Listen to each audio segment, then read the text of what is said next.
elektronikës. Një viktim dhe 4 të plagosur në gjendje të rëndë është bilanci tragjik i një aksidenti në qytetin e Vlorës. Një furgon me punonjës ndërtimi që drejtohej nga një 22 vjeçar Sako Rexha ka humbur kontrollin e mjetit orët e para të mëngjesit të ditës së sotme në aksin Vlorë-Llogara, duke dalë nga rruga dhe duke u përplasur me një bërdur betoni në anë të aksit.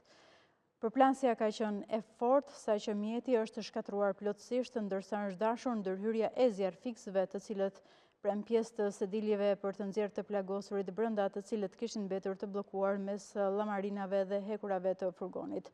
Si pasojë e aksidentit ka humbur jetën pasagjeri Ilir Haka, 52 vjeç.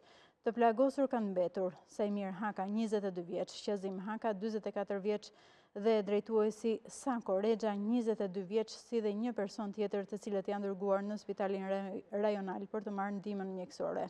Grupi hetimor ndodhet aktualisht ende në vendin e ngjarjes dhe po punon për zbardhjen e rrethanave dhe shkaqet e këtij aksidenti me pasojë një viktim dhe 4 të plagosur.